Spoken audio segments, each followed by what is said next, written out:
Saya akan mengisahkan tentang kontak senjata antara pasukan Interfet Australia dengan TNI Polri di perbatasan Indonesia Timor Leste pada tahun 1999.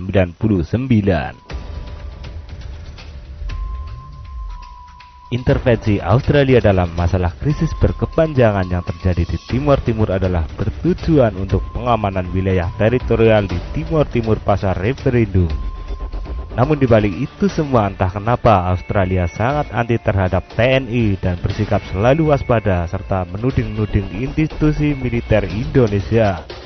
Media-media barat khususnya Australia menuding bahwa sebagian besar kekerasan dan pembunuhan warga sipil maupun wartawan asing dilakukan oleh TNI.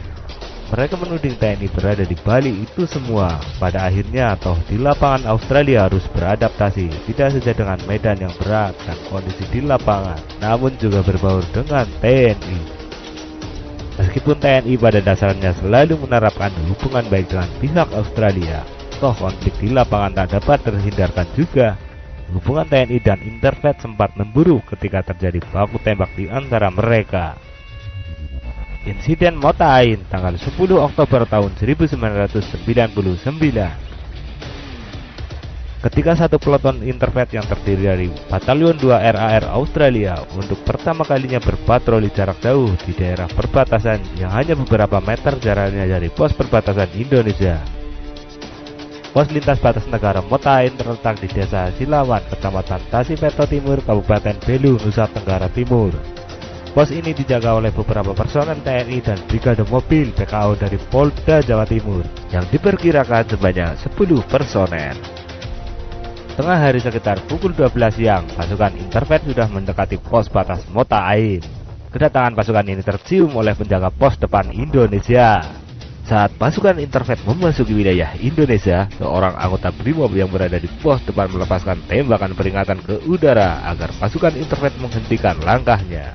Tembakan peringatan langsung dibalas oleh pasukan Interfet dengan tembakan terarah mematikan terhadap posisi anggota BRIMOB terdepan dan posisi anggota lainnya, sehingga mengakibatkan seorang anggota BRIMOB di pos depan gugur dihujani tembakan, serta melukai personel lainnya dan beberapa penduduk sipil yang sedang membangun rumah darurat pengungsian. Personel yang gugur adalah Bayangkara 2 Ari Sudibyo, yang terluka parah adalah Sersan 1 Sudarto, Sersan Agus Susanto, dan Alsino Baros, seorang warga sipil. Alsino yang warga asal Atabae, Kabupaten Boponaro pada saat serbuan itu sedang mengambil kayu untuk membuat rumah darurat di lokasi pengungsian di perbatasan. Beberapa bangunan termasuk tenda personel Indonesia rusak, bahkan peluru sampai menghajar tubuh batas. Pertempuran sangat singkat, yaitu sekitar 15 menit, jam 12.30 hingga jam 12.45. Dandim Belu Letnan Kolonel Infantri Sigit Yuwono tiba di kawasan pos perbatasan Mota Ain sekitar pukul 14.30 untuk mengumpulkan berbagai keterangan atas penyerangan Interfet itu. Kedua belah pihak sama-sama tidak mau disalahkan. TNI Polri mengklaim bahwa Interfet telah masuk ke wilayah Indonesia sejauh 200 meter. Sementara Interfet mengklaim masih berada di wilayah Timor Timur.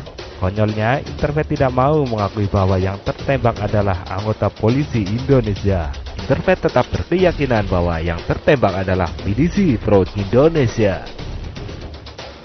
Dalam jumpa persnya, Komandan Interfet Mayor Jenderal Peter Cosgrove bersikeras bahwa yang tertembak anak buahnya adalah milisi pro Indonesia, bukan aparat resmi Indonesia. The Guardian juga menurunkan beritanya yang memuat kesaksian dari tentara Interfet. Interfet mengatakan bahwa setelah baku tembak, tentara Indonesia lari ke timur barat meninggalkan korban tewas yang kemudian dibawa oleh pasukan Interfet ke markas mereka. Majen Peter mengatakan bahwa Indonesia masih menggunakan peta buatan Belanda tahun 1930-an, sementara Interfet menggunakan peta buatan Indonesia tahun 1970-an. Tanggal 12 Oktober tahun 1999 atau setelah insiden, Panglima TNI Jenderal TNI Wiranto bersama sejumlah petinggi TNI Polri mengunjungi pos batas Mota Ain. Kedatangan Panglima TNI dijaga ketat oleh sejumlah pasukan TNI Polri. Kami yakin pasukan Australia melakukan kesalahan besar karena mereka memasuki wilayah Indonesia tanpa izin, tanpa kerjasama mereka masuk ke sini dengan sikap bermusuhan. Saya sangat sedih bahwa kita memiliki satu pasukan tewas dan 2 tentara terluka dalam kasus ini. Insiden ini dapat diselidiki oleh Komisi Internasional, kata Jenderal TNI Wiranto. Bentrokan tersebut terjadi di belahan Timor Timur, di timur Matoai, kata satu pernyataan yang disiarkan oleh Kolonel Mark Kelly, Kepala Staf Pasukan Pemelihara Perdamaian.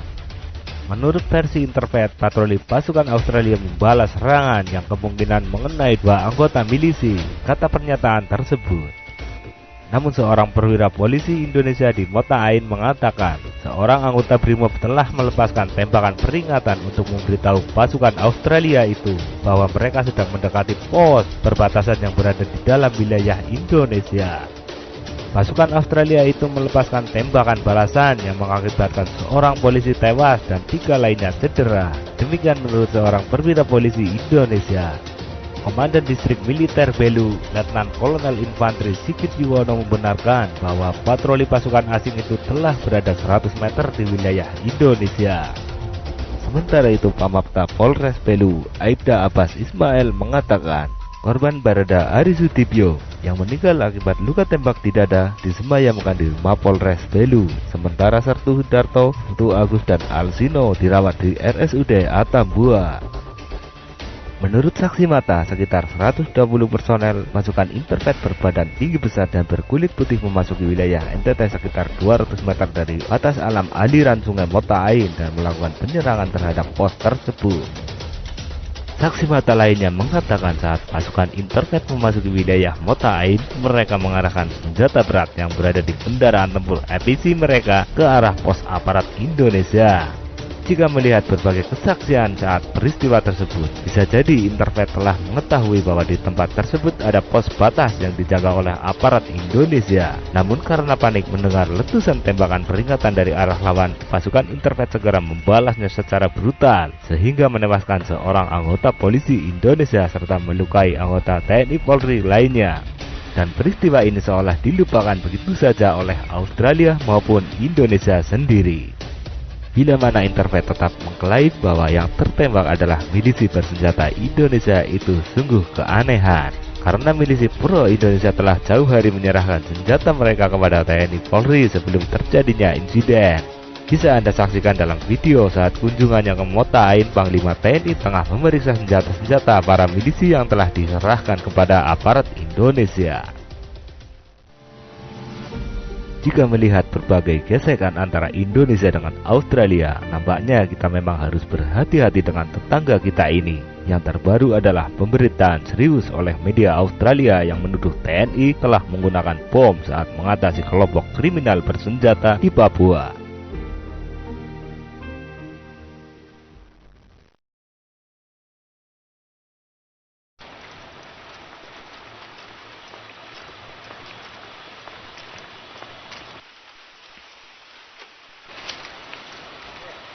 Massive.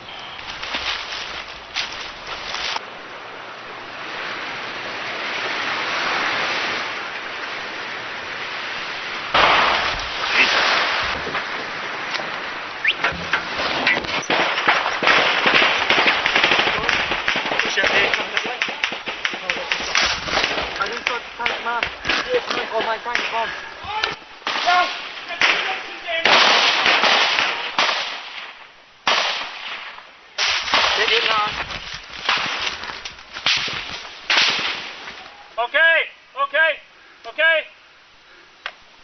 Okay, jangan tembak.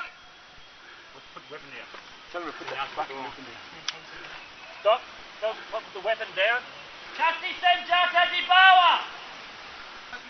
Watch that spike, get a bead on him, do not fire on him unless he points at you. A 3-2, this is a 3-9. Stop. Over. Check your map. At this stage, both sides have closed Stop. up together What's calm? What's remained and calm? are speaking. The TNI and Polri, who are on the board, on the position, What is it? want us to pull back. Mom, stop up, stop up!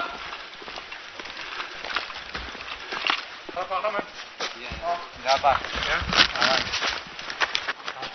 Ini komandannya dari Course line. 6 is talking with them elements now. datang dari When you get to break, I'll pass it on. ada di